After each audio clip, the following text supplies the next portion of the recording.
After 18 years, Metroid Prime 4 Beyond is finally here, and I didn't need psychic powers to predict how it was going to go. Even if bounty hunter Samus Aran quickly gains mind-bending abilities when she's mysteriously transported to Vuros, once home of a now long-dead civilization. Before playing, I wasn't sure how psychic skills would fit among the rest of Samus's arsenal, and I was skeptical about adding an overworld you navigate with a motorbike. Sadly, my grumbles were on the money. Neither of these things feel good. Awkward to juggle at best, and detrimental to the overall experience at worst. Their implementation feels dated. I didn't need Metroid Prime 4 to go beyond. I needed it to nail the fundamentals. What's frustrating is, it does. Within each dungeon-like area to explore, Metroid Prime 4 shines, mixing tactile FPS exploration with gorgeous visuals and impeccable atmosphere. But the surrounding structure ends up dragging it down. Trying and failing to go beyond is a curse more than a blessing.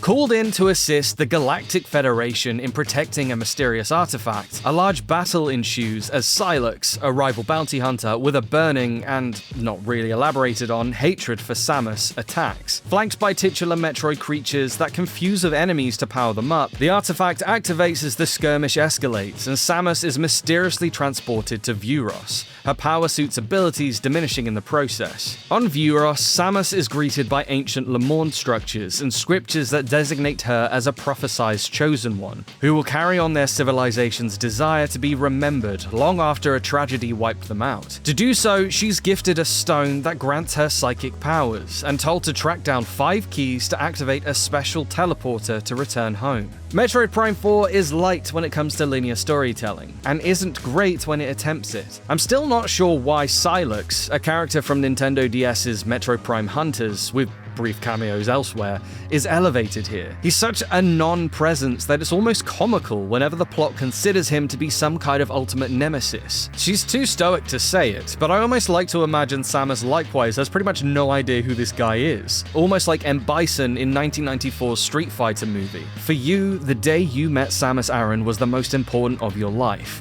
But for me, it was Tuesday. The storytelling fares better when Samus links up with other survivors of the teleportation event. While some may malign dorky Galactic Federation engineer Mackenzie, I ended up having a real soft spot for him. Around each of these companions, who only briefly join you on excursions, Samus remains the strong and silent type, and it helps sell the sense of her as this larger-than-life, legendary bounty hunter figure. Still, while they have their charms, at many points these interactions can feel a bit toothless, especially as the game progresses. You never really get space to sit with any kind of melancholy through play that comes with Samus's relationships, or lack thereof, with those around her. A miss compared to Metroid Prime 3's own effective experimentation.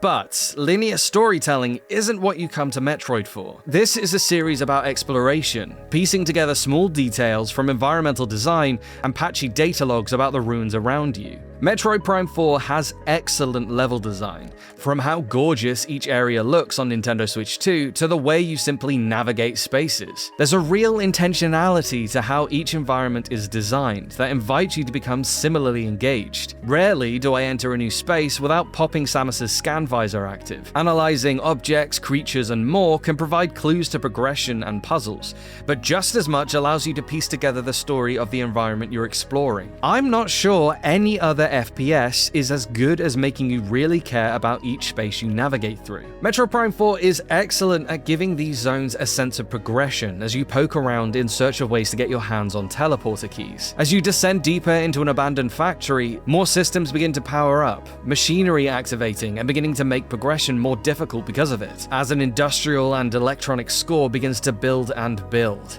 Likewise, the frozen chambers of a biolab have you learning more and more about the experiments conducted within as you scan sparking computers, data logs, and test tubes themselves. Metroid Prime 4 has a phenomenal sense of atmosphere, And in this sense, it does go beyond. The higher fidelity really sells a degree of tactility that takes Metroid Prime to a new level. Rival, louder FPS games may have higher fidelity graphics, but Metroid Prime 4's levels are more evocative and boast superior visual design because of it. Progression through each of Metroid Prime 4's main areas is slow but deliberate, and you'll never be able to uncover everything on a first go round thanks to Samus's steady accrual of power-ups that gate access forward. These are all very gamey in traditional Metroid fashion, but mostly work well. For instance, you may need the Psycho Lasso to pull chunks of debris free to access a hallway, or, less exciting, an ice laser to remove an ice lock. Puzzling the way forward is satisfying, but rarely challenging outside of remembering where certain locks were, and a later collectible can help mark those on the map too. First-person shooting comes into play as rooms are frequently home to wildlife, both aggressive and passive, that will hurt Samus. I love that both are present, impressing each space as an ecology. Boss fights also lean towards the puzzle-based. A quick scan usually hinting at how you need to approach uncovering their weak spot before you start blasting, while executing on that can be quite challenging. Rarely is this much of a problem, with the exception of a couple of grueling battles that instantly fail you if you don't revive a companion when they're downed before they take too much damage. Often a gaming sin.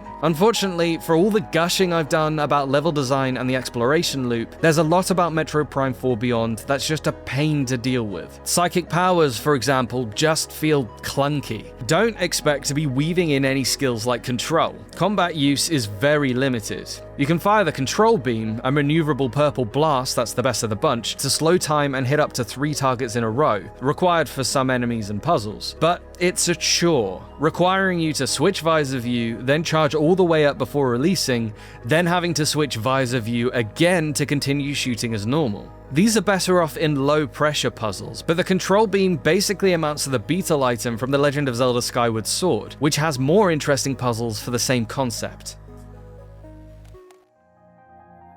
The Overworld, the dune-covered Sol Valley, feels similarly dated conceptually, and again, closer to classic Zelda than any kind of The Legend of Zelda Breath of the Wild twist I hesitantly expected, especially considering there are literally shrines that offer small puzzle challenges. There's so few, you can count them on 2 hands, and basically all amount to walking into a room and seeing if you have the power up to progress or not. This is no bite-sized revolution of the Metroid formula, but something to fill an otherwise fairly empty open-world map. Sol Valley is how Samus accesses each of the 5 main key hiding areas, which does make it the largest completely interconnected open world Metroid has ever had. Sort of. The problem is how much of a rigmarole it is to get back and forth between anywhere. This overworld puts its worst foot forward. After I obtain the bike early into the game, tech hero Mackenzie informs me I can check out the remaining 3 key signals in any order I like. Score! Except not really. I bike to one, go through a little opening space, go up an elevator, go along a gondola lift, poking into this frosty area, I hit an ice wall that blocks progression. I go back across the gondola lift, back down the elevator, bike to another corner of the map to find I can't access that marked area at all. The tech guy then phones me to ask me to check out the volcano. I bike to that corner of the map and load across a motorbike tunnel.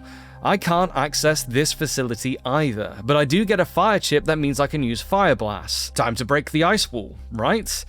Wrong. Why would Samus be able to install her own hardware?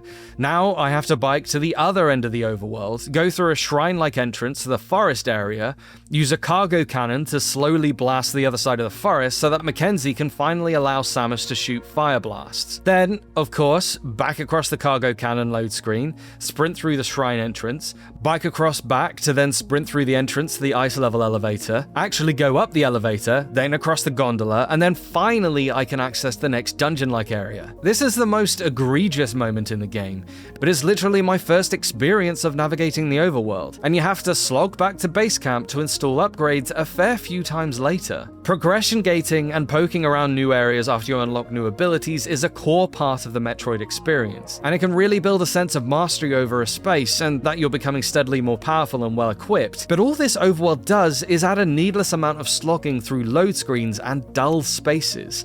To what end? To ostensibly make these spaces technically connected across Vuros? even though they still require additional transport as a load screen anyway. At no point playing Metroid Prime 3, set across a handful of planets with identities as distinct as those in Metroid Prime 4, was I desperate to pilot Samus's ship across empty space. In the end, I feel discouraged from revisiting areas to poke around, as it's such a slog to get back there. Clocking in at 12 hours, with around 90% of upgrades and scans, its length on par with the other, tighter Metroid Prime games, Metroid Prime 4 has much more bloat. It ends up making the overworld feel like padding, when I'd rather it just be shorter. I even collected 100% of the green crystals, an overworld collectible linked to a major side mission that involves driving into chunks at the stuff at high speed, which plays out like a somehow less interesting Ratchet & Clank Raritanium excursion. The best Metroid Primes, and indeed the best Metroidvania games, are mazy and labyrinthine, but somewhere along the way, it feels like Metroid Prime 4 got lost itself. Within its actual levels, Metroid Prime 4 is triumphant, delivering immersive first-person exploration like nothing else in the genre, with some of the greatest levels in the series to date, dripping with potent atmosphere. But outside of those, Metroid Prime 4 is such a drag. It actively gets in the way of reaching those heights. Unfortunately, Samus isn't going beyond my expectations. There is such a thing as trying to do too much. We give Metroid Prime 4 Beyond 3.5 stars out of 5. So, will you be diving into this long awaited sequel? Have you played Samus's previous adventures, or will this be your first time donning the legendary power suit? Let us know, and stick with GamesRadar for the latest on the greatest games.